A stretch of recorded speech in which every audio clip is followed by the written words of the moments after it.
నమస్తే, welcome to Telugu రాజ్యం. నేను సిరి. అమరావతిలో కీలక పరిణామం చోటు చేసుకుంది అని చెప్పేసి ఒక వార్త ఏంటంటే, వర్షం నీటి మడుగుతున్న అమరావతిలో పంపింగ్ స్టేషన్ 2కి ఏదైతే టెండర్స్ అయితే ఖరారైపోయిన వార్తలు కూడా మనకు వస్తున్నాయి. సో దీని మీద స్పందించడానికి మనతో పాటు ఉన్నారు ప్రముఖ రాజకీయ విశ్లేషకులు కేఎస్ ప్రసాద్ సార్. నమస్కారం సార్. నమస్తే అమ్మా. సార్, ఇప్పుడు చూసుకున్నట్టయితే అమరావతిలో కీలక మలుపు ఏంటంటే పంపింగ్ స్టేషన్ 2కి టెండర్ ఖరారు కూడా అయిపోయింది అని చెప్పేసి మనకి వార్తలు అయితే వస్తున్నాయి సార్. సో దీన్ని ఎలా చూడాలంటారు సార్? కొంతమంది అగ్గినిప్పు ఉందా, స్టూల్ బల్ల ఉందా అని అడిగినట్టు స్టూల్ అన్న బల్లన్న ఒకటే, అగ్గన్న నిప్పన్న ఒకటే. అలా అమరావతికి జీవితాంతం నీళ్లు తోడే కార్యక్రమానికి వాళ్ళు పెట్టిన పేర్లు అంటే రిజర్వాయర్లు అని ఒకసారి, తర్వాత పంపింగ్ స్టేషన్లు అని ఒకసారి. ఎవరికి చేస్తారు మీ యారి కథలు? ఓ తలా తోకలేని నిర్ణయం తీసుకున్న నారాయణని జస్టిఫై చేయడానికి, అంటే ఈగో జస్టిఫై చేయడానికి అంటారు చూడు, మనకి ఈ దౌర్భాగ్యం రాష్ట్రానికి. కలకల్లాడుతున్న ఒక 3 పంటలు పండించుకునే నదీ పరివాహ ప్రాంతంలో ఉన్న రైతుల నోట్లో మట్టి కొట్టి, నేను ఎన్నోసార్లు చెప్తున్నాను ఇది విషయం. అసలు మీరు నవనగరాల కాన్సెప్ట్లో ఎన్ని రిజర్వాయర్లు కట్టడానికి ప్లాన్ చేశారు? రిజర్వాయర్ అంటే కింద ముంపు ప్రాంతాలే కదా. ఒక పక్క కొండవీటి కట్టారు, దానికి 45 కిలోమీటర్లు ఇంకా కాలువ తవ్వాలి, కాలువ పనులు పూర్తి అవ్వాలి. అదే కదా మొన్నంతా కృష్ణా కిందంతా ముంచి పడేసింది. ఎన్నాళ్ళు నటిస్తారు మీరు? ప్రజలకు ఎప్పుడు ఇంకా ప్రాథమిక అవగాహన తేనివ్వరా? ప్రభుత్వం వచ్చిన కాడి నుంచి చీమ చిట్టుకుమని 4 శినుకులు పడ్డాయంటే చాలా పంపులెట్ నీళ్ళు తోడుకోవడం. నిన్నగా మొన్న తులసిరెడ్డి గారు వెళ్ళారు పెద్ద ఆయన, ఇప్పటికీ చెప్తున్నారు ఆయన. ఏంది ఇది? అసలు నాకు అర్థం కాదు. పంతానికి పోయి పాపలు కన్నారన్న శాంతం టచ్చుడు అదే పరిస్థితి వెళ్తే ఏదో కలిగిన కేటి కల్లో గెంజో ఒక హైకోర్టు భవనం కట్టుకునేది, ఇది రాజధాని అని గమ్మున ఉండండి మీరు. ఆ ఫ్లాట్లు కొట్టి వాళ్ళకి ఇచ్చిండి, వాళ్ళ బాధలు ఏదో వాళ్ళు పడతారు. 1000 గజాలు 2000 గజాలు మిగిలిన ప్రభుత్వ ల్యాండ్. ఎవడో నాలటాడు నీలెట్టాడు, ఎవడికి శ్రద్ధ ఉంటాడు వెళ్ళి అక్కడ కంపెనీ పెట్టుకుంటాడు, ఇంకోటి ఏదో కడతాడు అక్కడ. లేకపోతే యూనివర్సిటీ, ఇప్పుడు మీరు 2 యూనివర్సిటీలు తెచ్చారు కదా, ఇంకో యూనివర్సిటీ వచ్చి పెడతారు, ఎవడు కాదంటారు? ఏది మరీ టూ మచ్. అంటే పంపింగ్ స్టేషన్స్కి 400 కోట్ల పైన ఇవ్వడం అంటే అది కొంచెం ఆలోచించాల్సిన విషయం కాదా? అవునా సార్? మీకు చిన్న లాజిక్ చెప్తానమ్మా.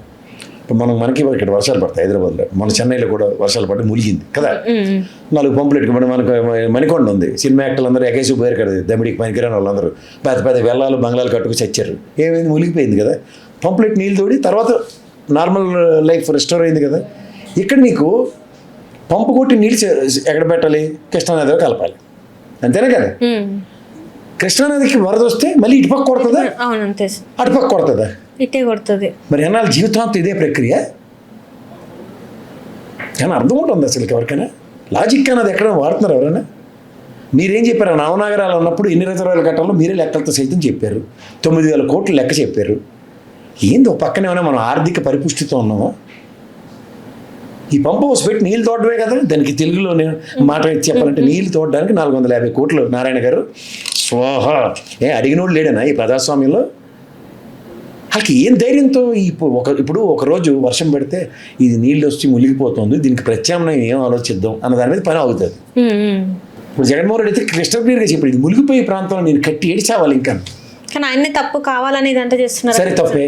ఏం సెక్రటరీ అక్కడ కాకుండా పోయింది ఎక్కడికైనా? ఉద్యోగులందరూ మళ్ళీ పోయి విజయవాడ పోయి కూర్చుని అద్దె భవనంలో కూర్చొని పనిచేశారా?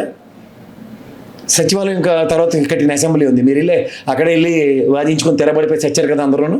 ఇంకెక్కడైనా వేరే ప్రత్యామ్నాయ అసెంబ్లీ హైదరాబాద్లో పెట్టండి అని ఇక్కడికి వచ్చారు. 5 ఏళ్ళు అక్కడే ఉంది కదా. మీరు మొదలెట్టిన కానీ ఇక్కడికే ఇప్పటికే అది ఏడుస్తుంది. హైకోర్టు జడ్జి గారు ఏమైనా నీళ్ళలో రాలేకపోతున్నాను కానీ, లేదంటే ఇక్కడ టీ తాగడానికి కూడా లేదు, క్యాంటీన్ అని లేదు, నేను రోజు డెలిబరేషన్ ఇచ్చాడు ఆయన. జగన్మోహన్ రెడ్డికి ఆయనలో అంతా మీకు అన్ని తీర్పులన్నీ మీకు అనుగుణంగానే ఇచ్చుకుంటే తిరిగారు కదా. అంటే అప్పుడు కూడా ఒప్పుకున్నారు, అమరావతినే క్యాపిటల్ అంటే ఒప్పుకున్నారు. ఆ తర్వాత మళ్ళీ 3 క్యాపిటల్స్ తీసుకొచ్చారు, మోసం చేశారు అని చెప్పేసి. 3 క్యాపిటల్స్ ఏంటమ్మా? ఇప్పుడు వీళ్ళు మాట్లాడలే. ఇప్పుడు ఉదాహరణకి ముంబై, నేను లక్షలు చెప్తున్నాను, ముంబైని ఏమంటాం? ఫైనాన్షియల్ క్యాపిటల్ ఆఫ్ ఇండియా అంటాం.